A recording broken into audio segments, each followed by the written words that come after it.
Ya, Assalamualaikum warahmatullahi wabarakatuh. Salam sejahtera untuk kita semua, Bapak Ibu. Bertemu kembali dengan saya Ardi M. Nur pada tutorial online mata kuliah pengembangan SDM.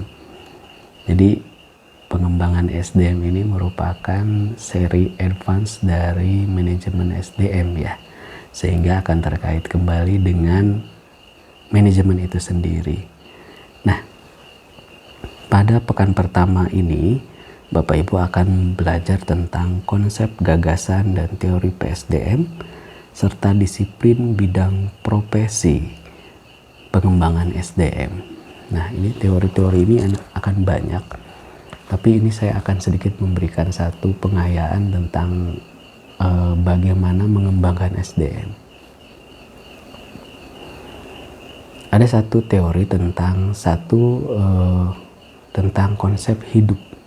Yang disebut hidup itu apa? Kita tentu sudah sepaham bahwa kita sebagai manusia adalah makhluk hidup. Yang pertanyaannya, hidup ini apa sih?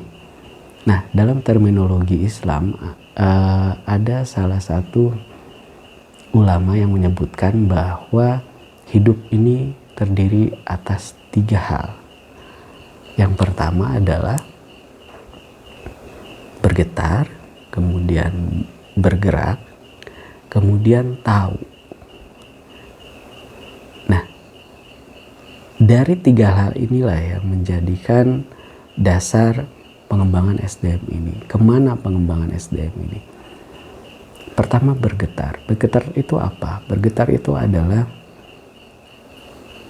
hatinya. Bergetar ini tentang afeksinya, tentang kemampuan skill sosialnya. Jadi tentang hal-hal sifat yang akan timbul. Jadi dengan tahu bahwa manusia sebagai makhluk hidup ini setidaknya ada 3 hal ini, maka dalam pengembangan PSDM ini tentu akan terkait dengan 3 hal tersebut. Nanti kita bandingkan dengan kita pengayaan lagi dengan teori-teori yang lain ya. Nah, kemudian bergetar, bergerak, tentu saja orang hidup itu bergerak. Bergerak itu tentu saja tidak hanya gerak sembarangan, tidak teratur yang bahkan merusak. Tidak harusnya seperti itu. Akan tetapi gerak yang sangat bermanfaat, kemudian teratur, terkoordinasi, dan juga akhirnya bisa menjadikan sebuah prestasi bagi dirinya. Nah, dari konsep bergerak inilah tentu saja PSDM ini sendiri akan menimbulkan banyak hal teori-teori tentang bagaimana pengembangan akhirnya skill diantaranya, hard skill. Kalau yang tadi disebutkan soft skill, yang sekarang ini hard skill, baik itu secara administrasi maupun secara profesional, sehingga dalam konsep bergerak ini, pelatihan ini tentu saja salah satunya adalah gerak tubuh itu sendiri. Bagaimana memberikan pengembangan SDM sehingga SDM itu tidak hanya mampu bekerja, tapi dia juga mampu mengelola kesehatan tubuhnya. Nah, ini yang terpenting adalah jadi jangan sampai perusahaan lupa bahwa mereka karyawan itu disuruh bekerja tapi lupa untuk bagaimana mengelola kesehatan tubuhnya. Nah, ini juga salah satu termasuk konsep gerak. Ya. Nah, selanjutnya adalah tahu. Tahu ini kan berarti dalam konteks akal pikir. Tentu saja ini kaitannya apa?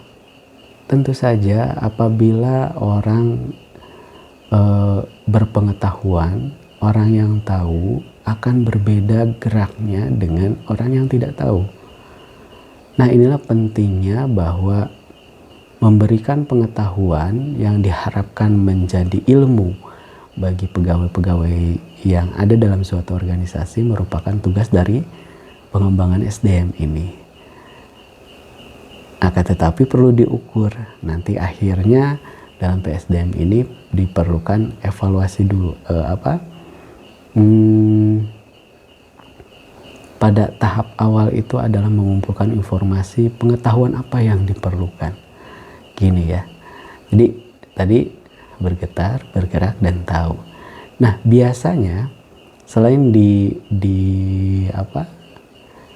geraknya, orang tersebut akan ketahuan dari apa yang dia ucapkan. Dari ucapan inilah akhirnya ketahuan orang tersebut dari isi apa yang ada di otaknya, apa yang ada dalam pikirannya maksud saya. Sehingga 3 hal inilah yang kemudian setidaknya menjadi pokok dalam pengembangan PSDM. Dalam bahasa lain, dalam bahasa teori-teori yang lain, semuanya akan mengarah ke 3 hal tersebut. Di tahap awal ada namanya pelatihan dan juga ada pengembangan. Pelatihan ini tentu saja pelatihan awal, terutama yang pekerjaan disesuaikan dengan pekerjaannya. Tentu akan berbeda orang-orang yang bekerja dengan sesuatu hal yang pekerjaan bersifat clerical dengan orang yang bekerja yang digunakan adalah sisi strategisnya. Itu akan membedakan apa saja yang akan diberikan pelatihan dan juga pengembangannya. Jadi 3 hal itu, ingat ya. Bergetar, bergerak, dan tahu. Sekali lagi saya ingatkan, kerjakan diskusi dengan serius, gunakan bahan-bahan yang ada di UT terutamanya, ditambah dengan bahan yang ada di internet,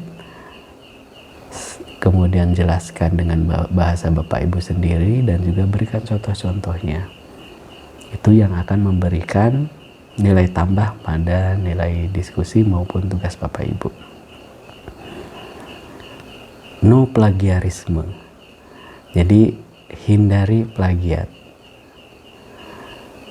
Bapak Ibu diberi kesempatan untuk mengerjakan tugas ini secara jarak jauh, tentu saja kesempatan itu banyak. Tapi yang tadi membedakan hasil Bapak Ibu adalah dari saat pengembangan, atau saya menyebutnya mengelaborasi dari teori-teori yang diberikan, baik yang dari modul maupun yang dari internet.